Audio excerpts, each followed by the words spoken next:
নারীর প্রতি সহিংসতা রোধের দাবিতে বিক্ষোভে উত্তাল অস্ট্রেলিয়া। টানা দ্বিতীয় দিনের মতো হয়েছে বিক্ষোভ। দেশটিতে ২০২৪ সালে প্রথম ১১৯ দিনে ২৭ নারী হত্যার শিকার হয়েছে। এদিকে নারীর প্রতি সহিংসতাকে জাতীয় সংকট ঘোষণা করেছেন দেশটির প্রধানমন্ত্রী। তবে লিঙ্গভিত্তিক বৈষম্য রোধে রাজকীয় কোনো কমিশন গঠনে অস্বীকৃতি জানিয়েছেন দেশটির federal attorney general.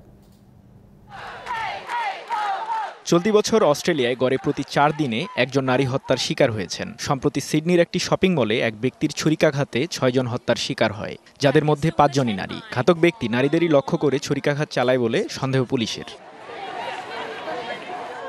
Destroy the joint নামে অস্ট্রেলিয়ার নারীবাদী একটি সংগঠনের তথ্য বলছে, ২০২৪ সালের প্রথম ১১৯ দিনে দেশটিতে ২৭ নারীকে বিভিন্নভাবে হত্যা করা হয়েছে।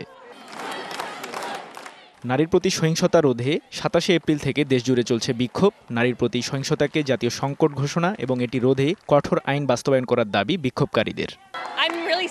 আমি বিষয়টি নিয়ে খুবই চিন্তিত। আমি চাই না আমার ভবিষ্যৎ এভাবেই চলতে থাকুক।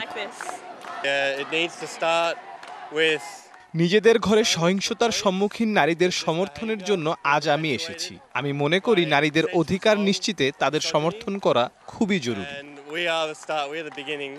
এদিকে স্থানীয় সময় রবিবার রাজধানী ক্যানবেরাতে বিক্ষোভকারীদের উপস্থিতিতে এক বক্তৃতায় দেশটির প্রধানমন্ত্রী অ্যান্টনি আলবেনিস বিষয়টিকে জাতীয় সংকট হিসেবে ঘোষণা করেছেন। আমাদের সংস্কৃতি, দৃষ্টিভঙ্গি, আইনি ব্যবস্থা পরিবর্তন করতে হবে। একই সাথে সরকারের সৎ ইচ্ছা বাড়াতে হবে। আমাদের এটাও নিশ্চিত করতে হবে যে এটি শুধু নারীর উপর নির্ভর করে না, পুরুষেরও নিজেদের আচরণ পরিবর্তন করতে হবে। কিন্তু অস্ট্রেলিয়ার federal attorney general Mark Dreyfus লিঙ্গভিত্তিক সহিংসতা রোধে রাজকীয় কমিশন গঠনের বিষয়টি প্রত্যাখ্যান করেছেন। দেশটিতে লিঙ্গভিত্তিক সহিংসতা একটি চলমান সমস্যা। বিভিন্ন রাজনৈতিক দপ্তরগুলোতে যৌন অসদাচরণের অভিযোগে ২০২১ সালে দেশজুড়ে বিক্ষোভ করে হাজারো নাগরিক। সে সময় দেশটির প্রধানমন্ত্রী লিঙ্গভিত্তিক সহিংসতাকে মহামারী হিসেবে আখ্যায়িত করেন। সৃজন মাহমুদ, ডিবিসি নিউজ ডেস্ক।